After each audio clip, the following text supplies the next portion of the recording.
لقد كان لكم في رسول الله أسوة حسنة لمن كان يرجو الله واليوم الآخر. اللہ کا ایک ایک لفظ جو قرآن میں بیان کیا اس پر غور کیجیے آپ. اے مسلمانوں، تمہارے لیے بہترین نمونہ ہے محمد صلی اللہ علیہ وسلم کی پاک زندگی.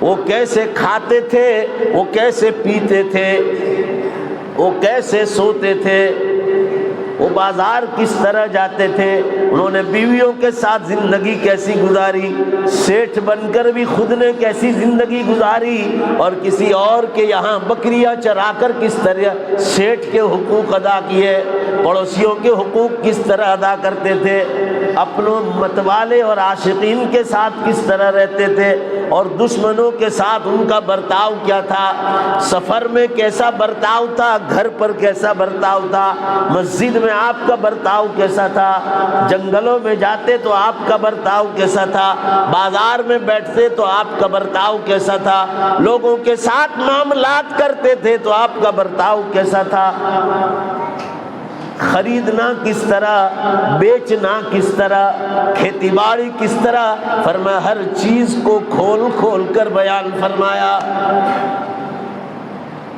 فرمایا کھانے بیٹھو دونوں ہاتھ پونچھوں تک دو اور بسم اللہ والا برکت اللہ کہہ کر کھاؤ.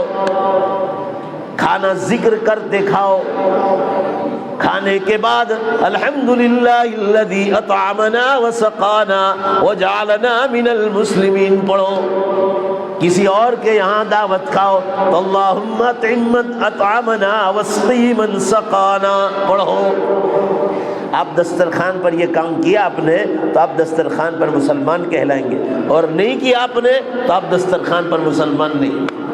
آپ بستر پر گئے، اگر وضو کر کے گئے تو سونے پہ سہاگا. رسول اللہ صلی اللہ علیہ وسلم نے ارشاد فرمایا جو مسلمان وضو کر کے سوئے اور اگر اسی رات اللہ نے لکھا ہو موت تو فرمایا شہید ولو مات علی فراش، شہید ہو کر مرے گا چاہے بستر پر مرا ہے. مگر بعض لوگ اس حدیث کا الٹا مطلب نکالتے ہیں کہ وضو کر کے سوئیں گے تو مر جائیں گے. بولو بھائی زور سے جواب دو، ایسا ہے کہیں؟ موت لکھی ہے تو وضو کر کے بھی آئے گی، زور سے بولو بے شک ہوگا. موت لکھی ہے تو بغیر وضو کے بھی آئے گی. فائدہ یہ ہوگا کہ وضو کر کے سو گے تو شہادت کی موت پر، نبیوں کے بعد سب سے اونچا درجہ ہے. اللہ تعالی ہم کو 2 منٹ نکال کر سونے سے پہلے وضو کی توفیق عطا فرمائے. آمین. ذرا زور سے انشاءاللہ کہنے کوشش کرو گے. بہت اونچا عمل ہے، بہت اونچا. 2 منٹ لگتی وضو کرتے. پھر آپ بستر پر گئے، داہنی کروٹ سوئے اور دعا پڑھی اللہم بسمک اموت و احیا. آپ بستر پر گئے تو مسلمان ہو گئے. سو کر اٹھنے کی دعا پڑھی اور فوراً بستر برابر کر لیا. آپ سو کر اٹھنے کے بعد دعا پڑھ کر پہلے بستر کو برابر کر دیں، یہ آپ کی پہلی سنت ہے. اور ہم لوگ کیا کرتے ہیں، بیویوں کے نام چھوڑ دیتے ہیں. بیویوں کے نام آپ صلی اللہ علیہ وسلم خود بستر برابر کرتے تو اٹھنے کے بعد. اللہ ہمیں توفیق عطا فرمائے. شمائل ترمذی میں ہے آپ صلی اللہ علیہ وسلم اٹھنے کے بعد دعا پڑھتے تو فوراً بستر کو برابر کرتے. ہم لوگوں کی طرح نہیں چادر ادھر رکھڑ رہی ہے، ادھر کمبل ادھر گیری، بیوی کرے گی. یہ سنت طریقہ نہیں. سنت یہ ہے نبی کے عاشق ہر چیز کو اٹھا لیتے کہ اللہ کے نبی کی سنت.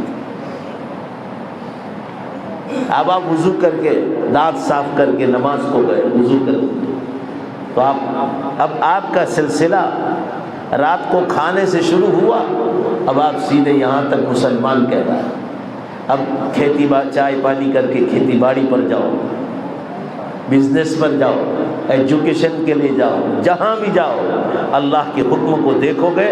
اور وہاں بھی کوئی گناہ کا کام آیا اور حکم کے خلاف ہوا تو آدمی پیچھے ہٹ کر جائے کہ اللہ کے قانون کے خلاف. پھر وہ کھیتی باڑی بھی بولو ذرا زور سے بے شک، اور بزنس بھی آپ کو جنت میں لے جائے.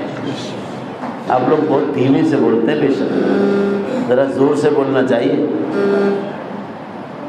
غازی اور مجاہد مسلمان ہوتا ہے، وہ کبھی دھیمے نہیں بولتا ہے۔ اللہ اور نبی کی بات پر آدمی کو وجد آنا چاہیے، جوش و خروش ہونا چاہیے کہ اللہ اور نبی سے محبت ہے۔ اب آپ دوپہر کھانا کھائے، واپس یہی سنتیں آپ کے ساتھ آئیں، ذکر کرتے رہیں آپ، یہ آپ کی آخرت بنتی جائے۔ پھر ظہر کا وقت آیا، آپ نماز کو گئے، عصر کا وقت آیا، مغرب میں عشاء آیا۔ ایسا نہیں کہ جمعہ نماز پڑھ رہے ہیں۔ مسلمانوں کے مار پڑنے کی بنیاد یہ ہے کہ جس مالک نے پیدا کیا ہے اس مالک کے سامنے 5 وقت سجدہ کرنے کے لیے تیار ہے۔ قرآن میں کسی اور عمل پر یہ نہیں کہا گیا کہ یہ عمل تمہیں گناہوں سے بچائے گا، ایک نماز کو اللہ نے ایسا بتایا، زور سے بولو بے شک کہ نماز کی پابندی کرو گے یہ تمہیں گناہوں سے بچائے گا، یہ قرآن نے کہا۔ مگر وہی چیز ہماری ہے کہ ہم ایک آج تک نمازی نہیں بن سکے۔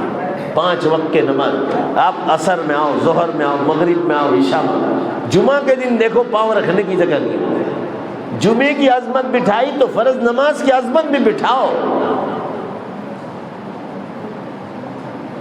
ابھی آپ وضو کی حالت میں ہیں ماشاءاللہ، مسجد میں وضو کر کے عشاء پڑھی، آپ اپنے دل سے پوچھو، آپ وضو سے پہلے آپ کی حالت کیسی تھی؟ زور سے بے شک بولنا، زبردستی مت بولنا۔ وضو کرنے کے بعد، یہ اللہ کا ایک حکم ہے وضو، ایمانداری سے بے شک بولو، وضو کرنے کے بعد آپ کے دل میں خاص قسم کا نور پیدا ہو۔ بولو نے بھائی زور سے بولو، کیوں؟ آپ نے اللہ کا حکم مانا، پھر سنتیں پڑھی، پھر فرض پڑھی، پھر سنت اور نوافل اور وتر پڑھی، اب آپ دعوت و تبلیغ کے کام میں لگ گئے، بیان میں بیٹھے قرآن و حدیث کے، اور آپ نور میں بڑھتے گئے، بڑھتے بڑھتے۔ یہ روح کی خوراک ہے، روح کی۔ ہم کو اللہ نے 2 چیزیں دی، ایک بدن، شریر، اور دوسری روح۔ پورا مجمع زور سے بولو، کتنی چیزیں دی؟ ایک بدن اور دوسرا۔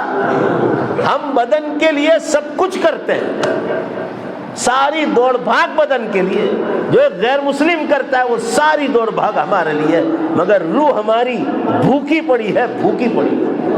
جمعہ آ کر 8 دن تک یہ بھوکی پڑی ہے۔ درخت تو ہے ہرا بھرا، سمجھے آپ، درخت تو کھڑا ہے مگر اس میں کوئی جان نہیں۔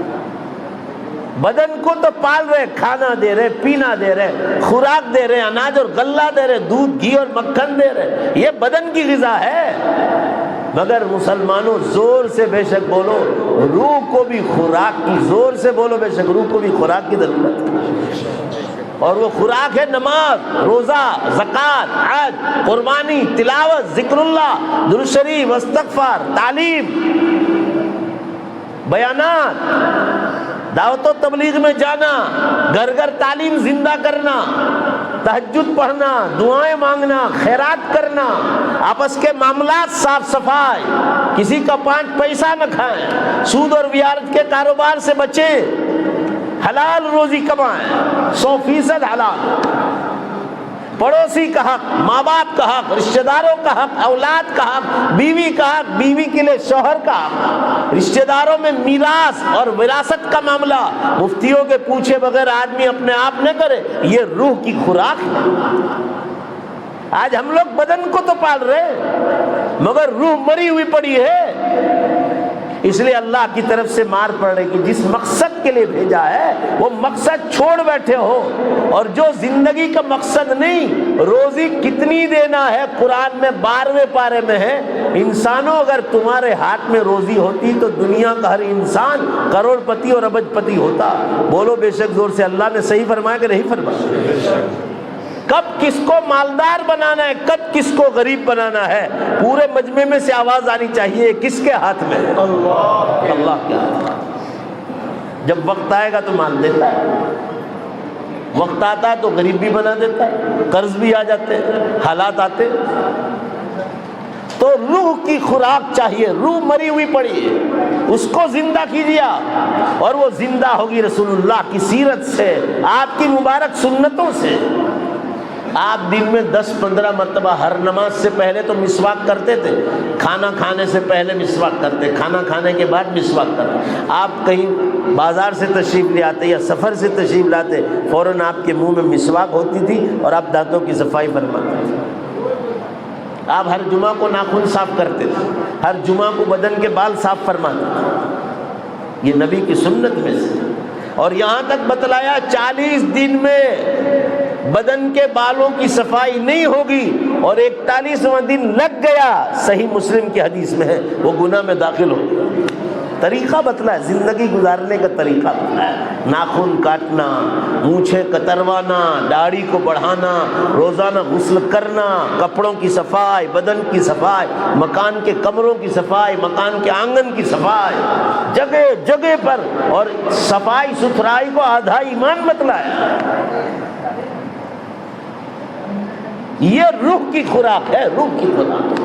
جھوٹ سے بچو، غیبت سے بچو، تکبر سے بچو، تہمت لگانے سے بچو، آنکھوں کے زینا سے بچو۔ یہ جتنے گناہ بتلائے، شراب سے، دارو سے، پتنگ چگانے سے، گربے کھیلنے سے، جو سب شرک کی راستے ہیں، فرمایا جن جن چیزوں سے روکا ہے، کون سی چیزیں حلال ہے کھانا پینا، کون سی چیزیں حرام ہے، وہ سب چیزیں کھول کر بتلائے۔